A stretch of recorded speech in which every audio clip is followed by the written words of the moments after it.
प्रकार से आतंकवादियों का गढ़ पाकिस्तान बना हुआ है। आज पूरा विश्व के अंदर आतंकवादियों का गढ़ जो है वो पाकिस्तान है। भारत पाकिस्तान के दरमियान चल रही सैन्य टकराहट के बीच जैसे ही सीज फायर का ऐलान हुआ, बिहार के सियासी गलियारों में एक नई जंग छिड़ गई। मोदी बनाम इंदिरा गांधी। दरअसल सैन्य टकराहट के बीच खामोशी की चादर ओढ़कर बैठे विपक्ष को जैसे ही सीज फायर की खबर मिली, उसने फौरन मोदी सरकार के खिलाफ मोर्चा खोल दिया और एक साथ अनगिनत सवालों के तीर दाग दिए। अव्वल तो ये कि अमेरिकी राष्ट्रपति का युद्ध विराम वाले ट्वीट को भारत पाक के बीच किसी तीसरी पार्टी के हस्तक्षेप के तौर पर क्यों ना देखा जाए, और फिर शुरू हो गई अपनी कमीज को दूसरे से ज्यादा सफेद बताने की जंग। प्रधानमंत्री मोदी को सीधे तौर पर कमतर ना बताकर राजधानी के दरो दीवार पर पोस्टर चस्पा कर दिए कि इंदिरा जैसा कोई नहीं। देखिए, कल का जो घटनाक्रम था, हम लोग आशान्वित थे कि कुछ रास्ता निकलेगा, और पाकिस्तान का जो हरकत है वो हमेशा से चिर परिचित अंदाज में रहा है।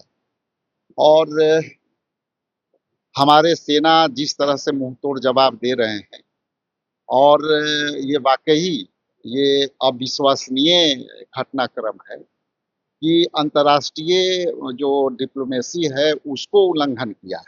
हमारे साथ तो उनकी जो अत्याचार होते रहा है, उग्रवाद का पनाहगार रहा है, उग्रवाद के उस्कावा देते हैं। अभी के जो पहलगाम की घटना है, उस घटना को लेकर के बहुत आगे, लेकिन अभी भी ये सबक नहीं सीख रहा है। तो हम लोग पूरे भारत देश के लोग चाहते हैं कि उसको अभी मुंहतोड़ जवाब दिया जाए। हवाला सन 71 की जंग का दिया जाने लगा। कैसे तत्कालीन US president Richard M Nixon के दबाव को दरकिनार कर इंदिरा गांधी ने तब तक चैन की सांस ना ली जब तक लक्ष्य हासिल ना हो गया हो। यहाँ बस दावे बड़े बड़े किए जा रहे थे, मसलन इस्लामाबाद में तिरंगा फहराएंगे और पीओके वापस लाएंगे। जो भारत से टकरा रहा है, जो स्वयं भारत भूखंड से निकला हुआ देश, और आज भारत को चुनौती दे रहा है। आश्चर्य। और जिस प्रकार से आतंकवादियों का गढ़ पाकिस्तान बना हुआ है, आज पूरा विश्व के अंदर आतंकवादियों का गढ़ जो है वो पाकिस्तान है। और पाकिस्तान, वहाँ की सरकार, वहाँ के तमाम ऐसे लोग जो इस आतंकवादियों के गिरोह को चला रहे हैं, प्रत्यक्ष या परोक्ष रूप से, उनके मंसूबे को पूरी दुनिया जान रही है। अब उनका मंसूबा चकनाचूर हो जाएगा।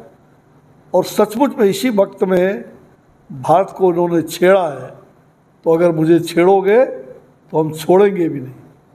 और इसी धरती पर भारत के प्रधानमंत्री श्री नरेंद्र भाई मोदी जी ने बिहार में मिथिला की शक्ति की धरती, माँ जानकी की धरती मधुबनी से यह संकल्प उन्होंने दोहराया था कि हम ऐसा करेंगे कि वो सपना में भी नहीं सपना आएगा। वैसा किया है। और अभी तो मैंने कहा टेलर है, अभी देखते जाइए लंबे समय तक का। और ऐसे सभी को चिन्हित करके, एक एक जो चिन्हित करके, जितने भी इस प्रकार के कहा जाए आतंकवादियों का गढ़ है, उनके ट्रेनिंग सेंटर है, उनको संरक्षण देने वाला केंद्र है, उन तमाम चौकियों को, बंकर को ध्वस्त किया जा रहा है। आगे भी इसको पूरी तरह से निर्मूल नष्ट किया जाएगा। विपक्ष के हमले से परेशान सत्तारूढ़ बीजेपी के नेताओं ने बामुश्किल सीज फायर के फैसले का बचाव किया।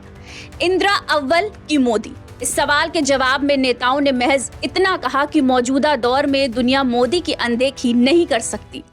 सीज फायर हो या लड़ाई हो, भारत के तमाम लोगों को, भारतवंशियों को, भारत के सेना पर, सेना के शौर्य पर हमें गर्व है।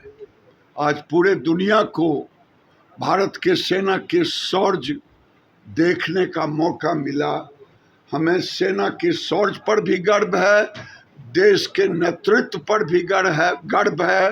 नरेंद्र मोदी, आज पूरा देश सेना के शौर्य और नरेंद्र मोदी पर हमें गर्व है।